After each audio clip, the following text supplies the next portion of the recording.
It's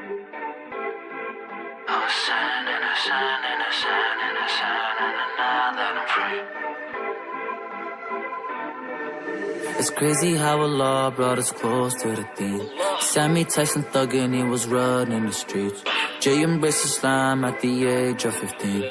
Me, I had to flee the war in the Middle East. Coming close to death, got me thinking.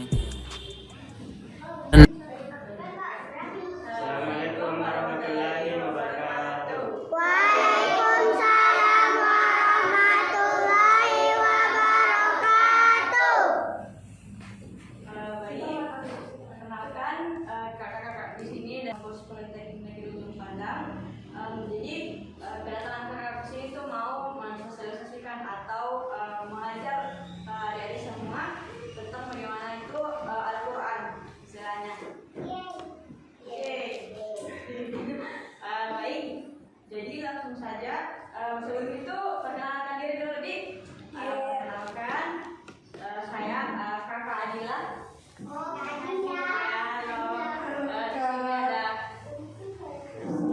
Kak Rizky. Ya, Kak Rizky. Di sini ada Kak Fadil. Dan sebelahnya ada Kakak Ahmad. Kakak Ahmad. Ya, Ahmad. Kakak Ahmad. Baik, jadi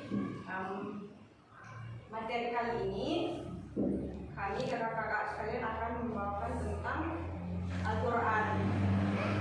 Nah, mungkin kita bahas dulu di awal-awalnya, mungkin sejarahnya bagaimana diberikannya Al-Quran. Kepada kakak Fadil boleh dijelaskan? Ya, Bismillahirrahmanirrahim. Saya akan membawakan tentang sejarah periodisasi Al-Quran atau sejarah turunnya Al-Quran. Pertama-tama, Al-Quran adalah wahyu yang diturunkan oleh Allah yang diturunkan kepada Nabi Muhammad SAW.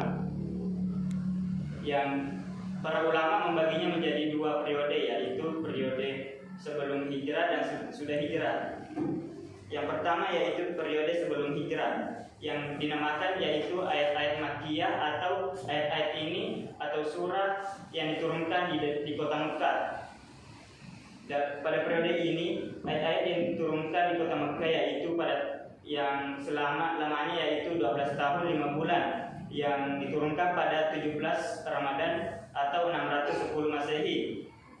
Di kota ini atau di yang sebelum hijrah ini, surah-surah yang diturunkan ada 86 surah. Yang kedua yaitu periode selepas hijrah. Ayat-ayat atau yang disebut juga dengan ayat-ayat Madaniyah, yang surah-surah ini diturunkan di kota Madinah. Yang terdapat 28 surah yang diturunkan di kota ini yang selama 9 tahun dan 9 bulan. Sesuai hijrah, maka usai hijrah ayat-ayat Madaniyah umumnya berkaitan dengan muamalah, syariat, dan hukum-hukum Islam. Yaitu yang kedua itu saya akan menjelaskan sejarah pembukuan Al-Quran. Pada masa Rasulullah, Al-Quran belum dibukukan seperti sekarang ini. Karena untuk memudahkan kita untuk membacanya, para sahabat maupun untuk ulama langsung ditulis atau dihafalkan, dan Rasulullah SAW meninggal, terdapat kebutuhan untuk membukukan dan menstandarisasi Al-Quran agar tetap utuh dan tenaga keautentikannya. Terima kasih. Oke, baik. Nah, itu tadi penjelasan tentang bagaimana sejarah pembukaan Al-Quran. Selanjutnya akan dijelaskan oleh Kakak Ahmad. Kepada Kakak Ahmad, ya, persilahkan. Halo Kak. Assalamualaikum warahmatullahi wabarakatuh. Waalaikumsalam warahmatullahi wabarakatuh. Jadi Al-Quran itu sebelum dibukukan, dia dibagikan oleh Nabi Muhammad ke sahabat-sahabatnya melalui dengan dua cara. Yang pertama itu dengan dihafal, terus yang kedua ada yang dengan cara ditulis. Nah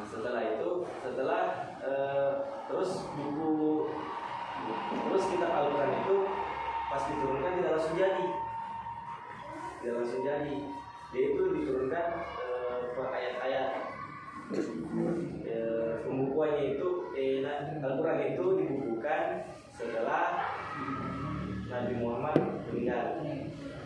Itu pun pembukuannya diusulkan oleh mertua dari Nabi Muhammad atau sahabat dari Nabi Muhammad, yaitu Umar bin Khattab. Terus kemudian yang menyuruh untuk melakukan pembukuan itu yaitu Abu Bakar As-Siddiq. Setelah itu yang melakukan pembukuan itu yaitu sahabat Nabi yang bernama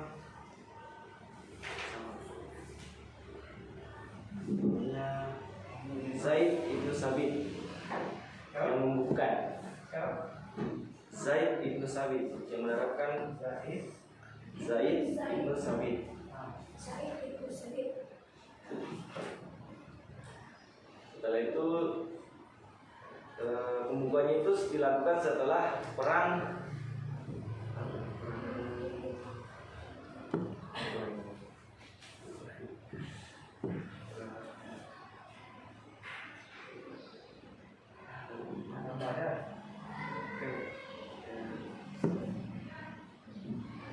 Yamamah di masa Khalifah Abu Bakar.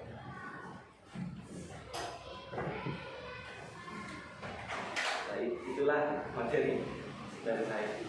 Oke, tadi penjelasan tentang kakak Amar. Selanjutnya ada penjelasan lagi yang dilanjut oleh kakak Iki.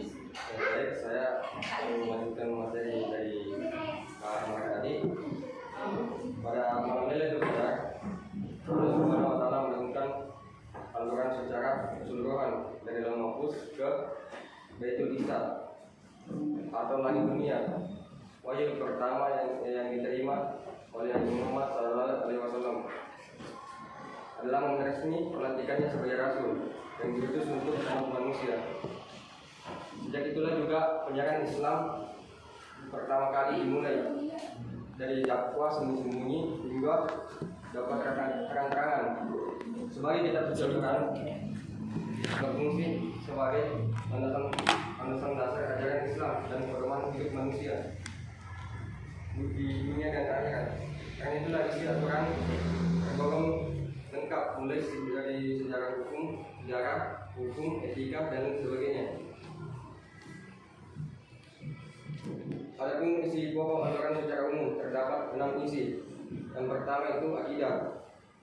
Akidah atau tauhid mengajarkan kepercayaan kepada Allah Subhanahu wa Ta'ala, malaikat-malaikat, kitab-kitab, rasul-rasul, dan hari akhir dan takdir. Dan yang kedua itu ibadah. Tujuan hidup manusia di dunia hanyalah beribadah kepada Allah Subhanahu wa Ta'ala, sebagaimana tertera dalam surat Az-Zariyat ayat 51 sampai ayat 56. Karena itulah Al-Quran menyebutkan. Nah, apa sih hikmah diturunkannya Al-Quran? Nah, hikmah diturunkannya Al-Quran itu untuk sebagai pedoman hidup manusia. Pedoman itu istilahnya arah atau tujuan kita. Al-Quran diciptakan agar kita bisa sering membacanya di dunia, sering-sering mengamalkannya, dan juga untuk bekal kita ke akhirat dan dapat selamat di akhirat, seperti itu. Kemudian Al-Quran juga itu mungkin saya jelaskan sama kakak-kakak sebelumnya. Al-Quran itu diturunkan secara bertahap, wahyunya diturunkan secara bertahap agar kita ini manusia dapat menerimanya dengan baik, dapat diterima dengan baik, dihafal dan dimengerti seperti itu. Jadi Allah itu tidak langsung menurunkan dalam satu buku Al-Quran seperti itu, tapi berproses dan butuh waktu lama, mungkin sekitar 23 tahun, 25 tahun seperti itu. Nah, mungkin ada yang tahu ayat atau surah apa yang pertama kali diturunkan ke ya, perintah apa? Kata Rasulullah SAW. Ada yang tahu? Al-Alaq. Ada yang pertama. Angkat tangan tinggi-tinggi. Ya, gitu. Surah apa nak? betul surah Al-Alaq. Jadi surah Al-Alaq itu surah yang pertama kali turun. Nah, perintahnya itu Allah memerintahkan kita untuk membaca. Jadi mungkin sama-sama mengikuti surah Al-Alaq. Boleh? Boleh. Kita mulai biasa aja memimpin di kelasnya. Saat Pemimpin. Oh iya. Boleh dipimpin kelasnya? pimpin depan. Menggabung-gabung murid. Sama-sama nah. Perat kasih siap dulu temannya. Siap dulu temannya. Perhatian, siap. Perhatian, siap.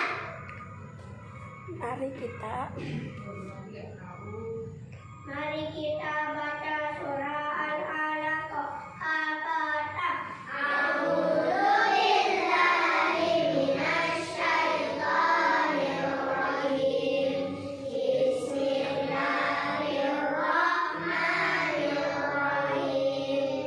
Iqra bismi rabbikal ladzi khalaq. Khalaqal insana min 'alaq.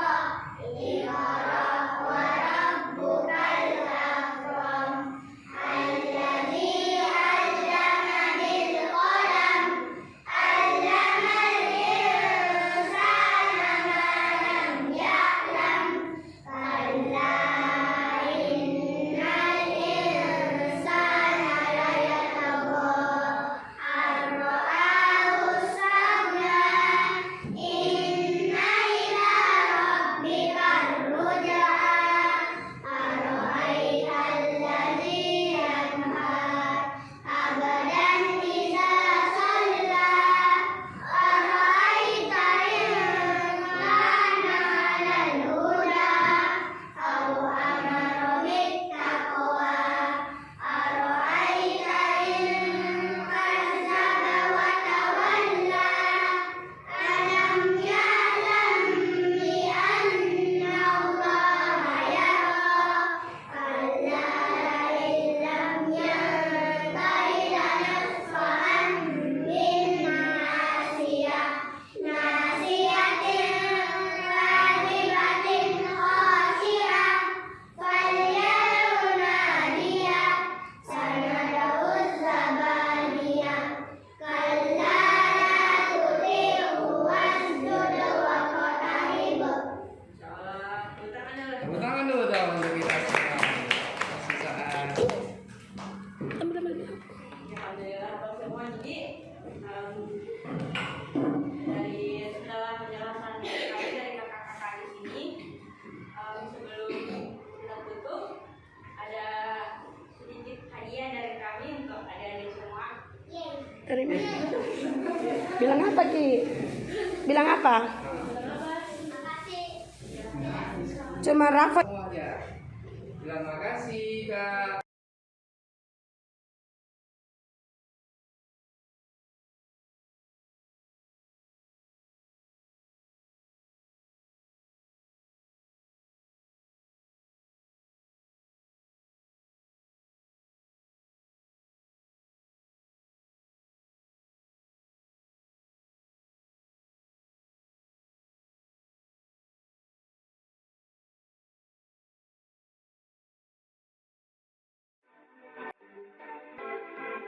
I was shining, I shine, and I shine, and I shine.